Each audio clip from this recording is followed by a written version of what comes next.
Сәлем, қалдарыңыз қалай, көңіл күйлеріңіз қалай? Сәлемен мен бүгін жалпы аналар жайлы айтпақшымын. Анам туралы айтпақшымын. Жалпы өмірде барлығымыздың анамыз бар.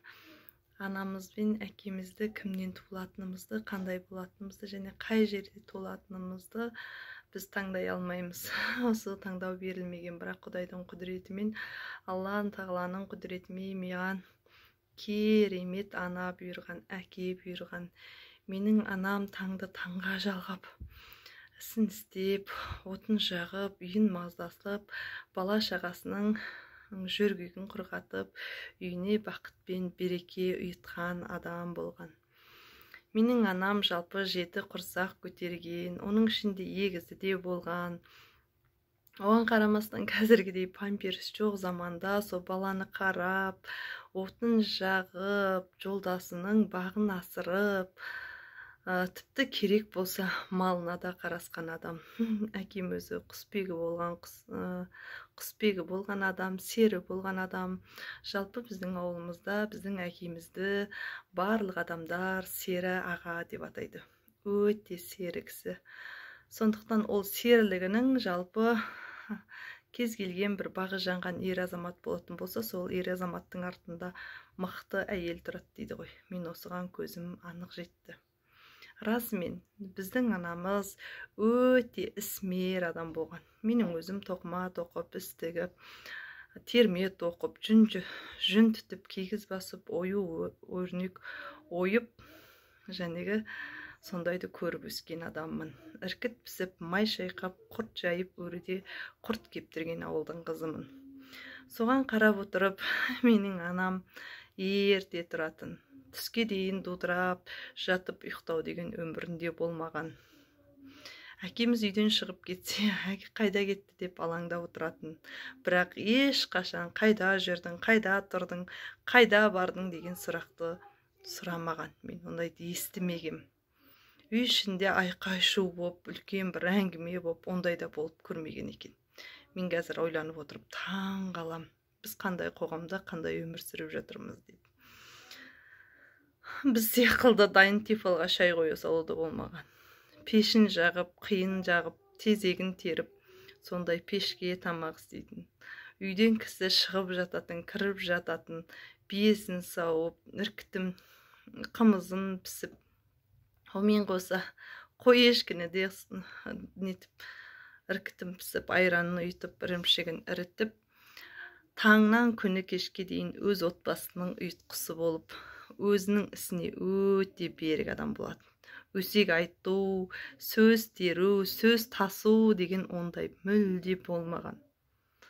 Расымен де қазір сол аналардың жұрнағы, сол қазақтың әйелінің, біз қазақтың мықтылығын үстіп жоғалтып бара жатқан сияқтымыз.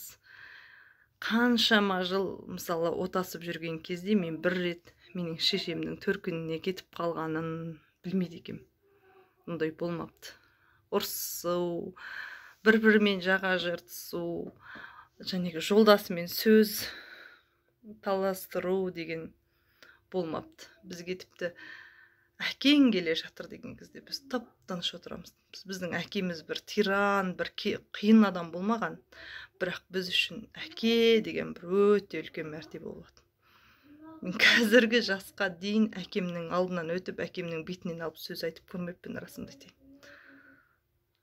Тіпті қазірдің өзінде мен әкем кіріп келсе орнымнан атып тұрам. Сондай тәрбие болды біздің қазақта. Сол үшін мен айтқым келеді, көрсін, білсін, қазақтың барлық анасы осындай. Осы бір тәрбиені жоғалтып алмасақ екен дегім келеді. Аналарымызды, әкелерімізді сыйласақ екен дегім келеді. Сол кезде береке мен бірлік отбасында үйді. Бақыт та сол кезде үйді. Бақыт қайда барасың дейді ғой. Береке бірлігі ұйыған тыныш үйге барам дейді. Тіпті біздің бала күнімізде менің есімде, біздің әке шешеміз бізге тіпті аяқ киімді дейін қолдарынан тігіп беретін. Соның бәрін біз мәз майрам болып киіп жүретінбіз. Уайым қайғы дегенді, анан алам, мынан алам дегенбізде болмапты. Құртты жеп, сорпаны ішіп, қызара бөртіп тіпті тұмау тиіп ауырып көрген жоқпыз. Тұмау тисе мен лекарство, дәрі дейді ғой, дәрі ішпейтінбіз. Сорпаны ішіп, томпиып, жүгіріп, ойнап, ертеңінде сол тұмау жоқ болып кетеді. Осының бәрі аналарымыздың мақтылығы. Тіпті менің анам, әкемнің есімін атын атап көрмепті. Әке деп атайтын. Мен қайран қалам қазір. Сондай сыйластықтың бәрі қайда кетті? Қазақтың осындай мықтылығы қайда кетті? Біз осылығымызбен мықты едік қой, қазақ. Осындай аналарымызбен, осындай тәрбиенің арқасында біз мықты едік қой.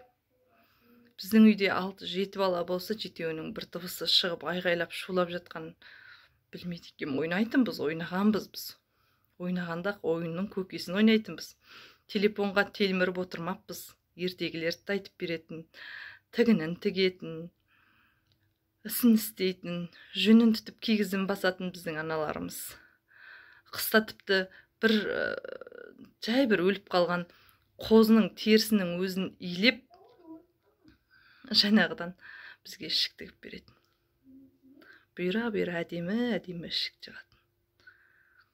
Қозының терісінен, қозыдан қырыққан жүнді жеке кигіз басып, оны тірі кигіз дейді. Өлі жүн, тірі жүн деп бөлетін. Сондай бір әдемілікті ұйытып отыратын. 12 ай болсын, бір күн шаршадық деп айтып көрмепті сол кісілер. Бір күн додырап бастарынан орамал түсіп көрмепті. Менің есімде жоқ, анамның шалбарланып жүргенін көрмеппін. Әрқашан етегі жабық, тізесінен сәл ғана төмен көйлегін киіп, үстінен кеудешесін тастамайтын. Сондай тәрбие болады бізде. Міне. Біз соның арқасында енді мақтанған емес, Аллаға шүкір, мен өз жолдасыммен 12 жыл бірге тұрып жатыппын. 12 жылда мен бір рет басын төркініме барып, мен жолдасым сөйтті бүйтті деп әңгіме айтып көрмеппін. Алла сақтасын. Сондықтан барлықтарыңызға тілеймін ірілікті, қазақтың осындай мықты тектілігін қарап отырмаңыз. Мүлде өсек айтпаңыз. Тіліңізден тіпті ішіңізге сыймай өліп бар жатсаңыз да айтпаңыз. Өсек деген нәрсе өте жаман нәрсе. Біреуді біреуге шақсырмаңыз. Күліп жүріңіз, нұрланып жүріңіз, отыңыздың басында отырып, үйіңізге кірген бір адамға бір шыны шайыңызды күліп отырып беріңіз. Міне керемет. Берекеге тоқтайтын нәрсе. Көпке тоқтамайды, епке тоқтайды. Береке деген нәрсе маңызды.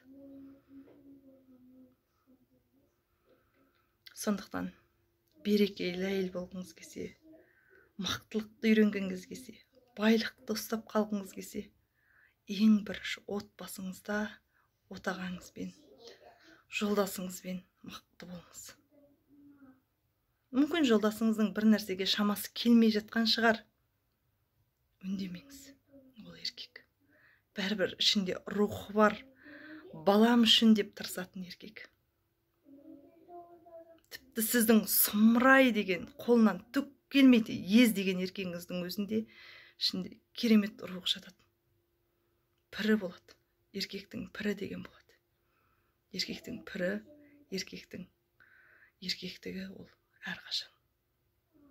Бір сіздің жей берсеңіз, қажақтай берсеңіз, оны өшіріп тынасыз. Еркек, еркіндікпен еркек. Еркек, еркін жүрсе еркек. Сондықтан еркіндік беріңіз. Бай менікі екен деп мініп алмаңыз. Жалпы әрбір қазақтың қызы қылықты болу керек. Сіз сол еркектің қабырғасынан жаралдыңыз.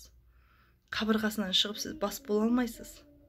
Сіз қабырғасында әдемі, нәзік болып, нәзіктігіңізді сақтағанда ғана сіз мықты әйелге айланасыз. Сіз ол еркектің басына мініп, никак бас бола алмайсыз. Сіз керемет, тіпті ғұлама ақылды болсаңыз да, ғалым болсаңыз да, керемет болсаңыз да, сіз бәрібір еркектен аса алмайсыз. Еркек ол еркек. Сіз әйел, әйелдігіңізбен әйелсіз. Әйел нәзіктігімен әйел. Күш қуат бар шығар, дене бар шығар сізде. Сізде тіліңіз бар шығар, оқыған шығарсыз. Бірақ сіз оныңызбен ешқандай тіпті бір сұмырай еркектен де аса алмайсыз. Алла тағала солай жаратып қойған. Сондықтан сіз мықтылығыңызды, тектілігіңізді, мықтылық көрсеткіңіз келетін болса, үйіңіздегі бір еркекті мақтазатамын дедіңіз. Үйіңізге келген қонағыңызды жайдары қарсы алыңыз. Күлімде отырып, берекені берекеге қосып, үйіңізге ұйытсыздап айтыңыз. Жақсылықтың нұрын шашыңыз, жан-жағыңызға нұрыңызды шашып жүріңіз, күліп жүріңіз. Итакта бұл қамшының сабындай ғана қысқа өмірде сыйласып өтіңіз. Сыйласыңыздар бір-бірлеріңізбен. Сынаспаңыздар, сынамаңыз. Сізге ешқандай ондай ешкім құқық беріп қойған жоқ біреуді сынайтын. Бәрі бір Алланың кереметімен жаратылған адамдар.